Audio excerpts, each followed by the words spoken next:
Hi guys, welcome back to my channel. Ngayon nga pala guys, meron akong ipapakita sa inyo na isang sikat na pansit dito sa Quezon, sa Candelaria, Quezon, dito sa province namin, dito sa bayan ng Candelaria. So ngayon, ah, gusto ko lang sa inyo na kung makakapasyal man kayo, makakapadpad man kayo dito sa lugar namin, sana tikman nyo rin yung isang sikat na pagkain dito sa bayan namin, sa bayan ng Candelaria, Quezon. So ipapakita ko lang guys sa inyo kung anong itsura ng pansit na sinasabi ko. Kilala to guys sa pangalang pansit habhab.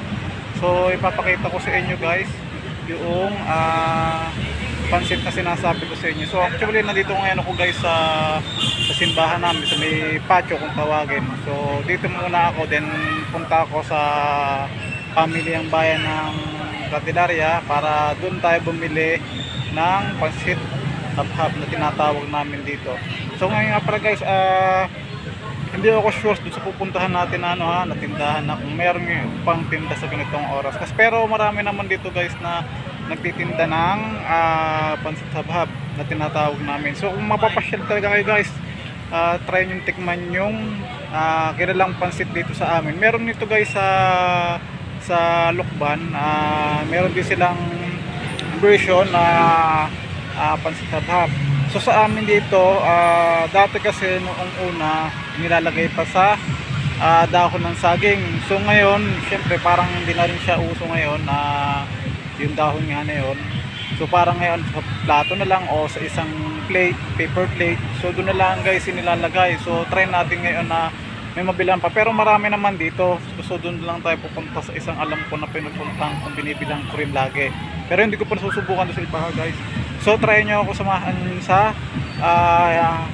pagkain o ipakita ko sa inyo yung isa sa mga kilalang pansit dito sa Candelaria, Quezon. So tinatawag namin itong pansit habhab. So sa mga hindi pa nakasubscribe, paki-subscribe, like and share naman guys sa mga bago pa natin dito mga padpad na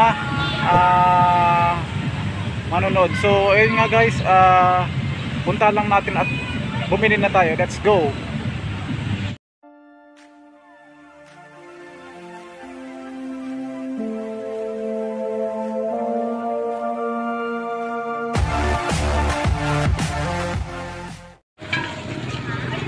Balot na lang po.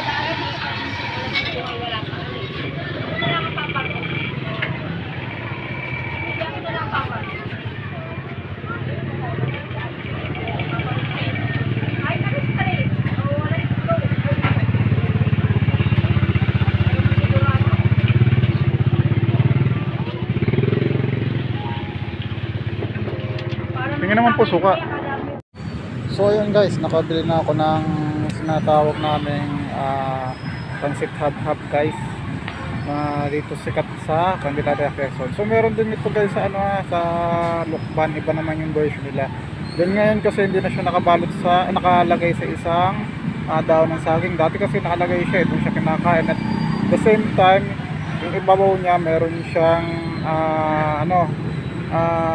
sibuyas guys sa ibabaw niya na ginayat. So ngayon kasi ewan ko bakit ganun, medyo nagtitipid na rin.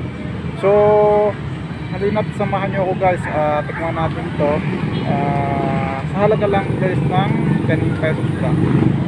So ito guys, uuwi na muna ako kasi medyo dilim na, baka abutin ako ng ulan. So kaya na kasi ulan eh.